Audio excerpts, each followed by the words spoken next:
नमस्कार। आज अगर आपने अपने बेटे की शादी कर दी है तो आज आप अपने घर में ही सुरक्षित नहीं हैं।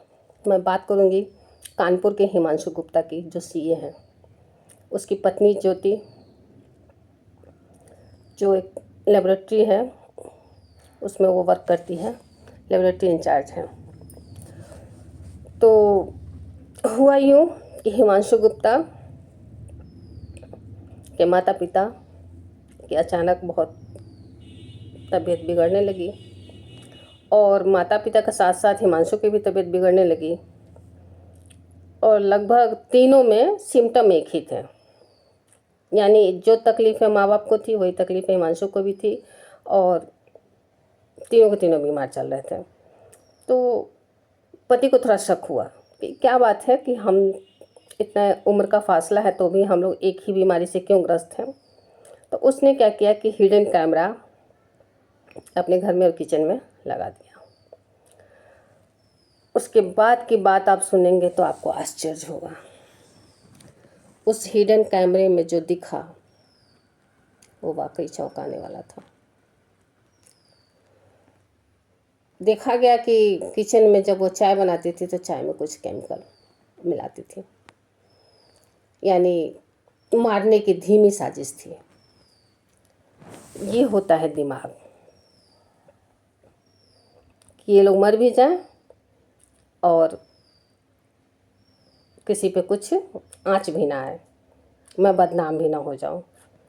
जब इसने देखा तो भाई देखने के बाद किसको बर्दाश्त होगा, तो इसने भी विरोध करना शुरू किया।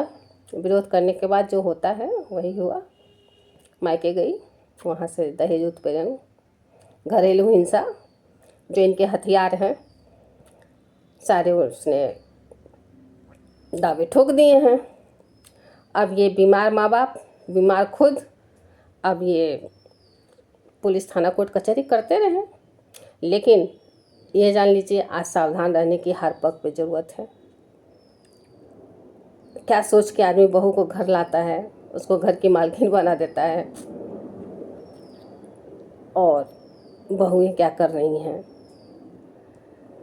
ये कुछ लड़कियों के कारण हमारी जो बहुएं दिन रात मेहनत कर रही हैं